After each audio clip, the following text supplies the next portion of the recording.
Few countries are as desperate as Malawi. 12 million people live there, and hundreds of thousands of them are orphans whose parents have been killed by AIDS.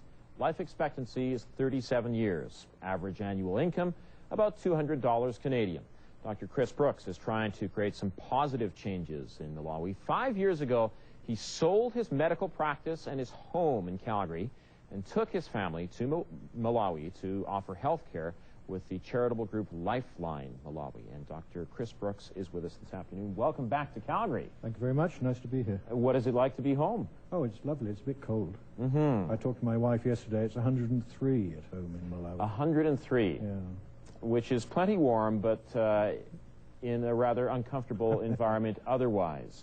Tell us, who's a typical patient for you who comes into your clinic? They're going to be young because not very many people live beyond the age of 40. So they're going to be a young adult or a child. Lots of children. I see lots of children up to the age of about 15. How many of those kids are orphans?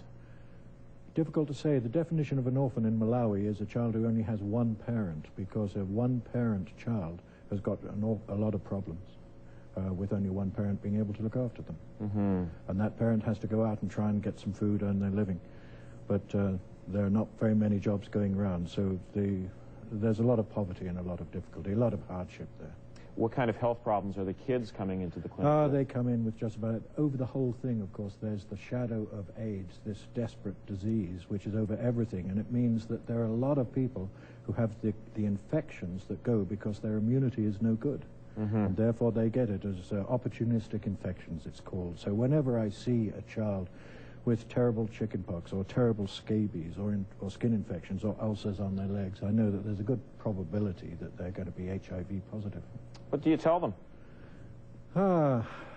They know, and I know, and they know that I know, and I know that they know that I know. But we don't talk about it. This is one of the problems of Africa, is a reluctance to confront the reality of AIDS. There is such a thing, if you admit that you have AIDS, then it puts you in a group. You're tarred with this despicable brush. And you understand that AIDS in Africa has got nothing to do with the gay community or drugs. It's just normal heterosexual transmission. Our federal government here is trying to do something about this by sponsoring a plan to get cheaper AIDS drugs to people in Africa.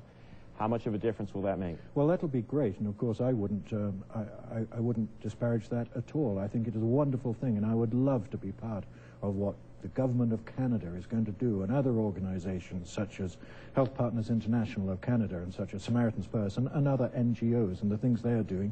I would love to be partnering with them, and especially the government of Canada, because I'm a Canadian, and I would love it. But I have to say that although antiretroviral drugs will be great, there are other things that come even before that. Okay. That is children dying not of AIDS but of starvation.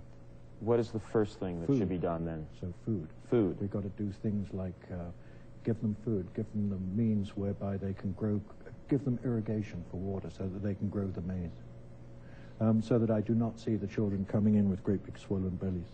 And so that they, sorry, I can go on talking for hours. I was just going to say, you gave up your whole life here in Canada to go pursue this with your wife and an 8-year-old daughter. Yes. Given that the scope of the problem is so great, do you ever regret making that change? No, I don't. I love it. And curiously enough, people ask me, they say, oh, what a sacrifice you've made, doctor. And I say, it really wasn't a sacrifice. I am the one who is, I use the word blessed, I hope you don't mind that, but I am the one who has actually benefited from doing this. It gives me a sense of purpose, a sense of drive. There I was towards the end of my career, not doing very much more other than a very nice, comfortable practice in Woodbine. And actually going out to Malawi, not Maui, Malawi. Malawi, yes. It's a different kind of an island. Yeah, very much so. Has given me a real purpose, a real goal, and a real drive. I hope that I can actually make a little bit of a difference before I am permanently horizontal. Good luck to you. You're doing quite a job. Thanks very much. Thank you. Dr. Chris Brooks is with Lifeline Malawi. For more information, visit the website at lifelinemalawi.com.